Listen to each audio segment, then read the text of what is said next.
La question de l'exilé est primordiale. De nombreux contes de fées et de nombreux mythes tournent autour du thème du proscrit. La figure centrale est torturée par des événements extérieurs à elle, de souvent à une poignante omission. Dans La Belle au bois dormant, la très infénébilisée n'est pas invitée au baptême, et l'enfant se retrouve victime d'un mauvais sort, ce qui enfante de contagier tout le monde, d'une manière ou d'une autre.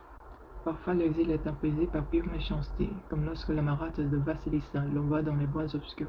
L'exil est parfois la conséquence d'une erreur naïve. Héphaïstos, le dieu grec, puis du parti de sa mère Héra, qui se disputait avec Zeus, son époux. Furieux Zeus précipita Héphaïstos du haut de l'Olympe, le bannissant et le mutilant. Parfois aussi l'exil naît d'un marché dont on ne comprend pas les termes, comme dans ce conte où un homme accepte d'être une bête errante pendant un certain nombre d'années pour gagner un peu d'or et découvre plus tard qu'il a donné son âme au diable, dissimulé sous un déguisement. Il existe d'autres versions du conte de Le vilain petit canard. Tout en le même thème central, mais chacune est entourée de variations et de broderies qui reflètent le contexte culturel de l'histoire, comme la poésie de chaque conteur. L'aspect fondamental qui nous intéresse est celui-ci. Le petit canard du conte symbolise la nature sauvage, laquelle, placée dans un contexte pauvrement nourricier, se bat pour continuer, quoi qu'il arrive.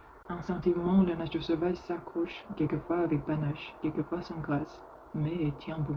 Dit Maxi, la femme sauvage tient bon, c'est là sa force. Il faut aussi considérer un autre aspect important de ce conte. Lorsqu'un individu voit que l'on reconnaît et que l'on accepte sur le plan psychique la voix de l'âme qui lui est propre, c'est-à-dire une identité à la fois spirituelle et instinctuelle, et se sent empli d'un pouvoir et d'une vie inconnue jusqu'alors.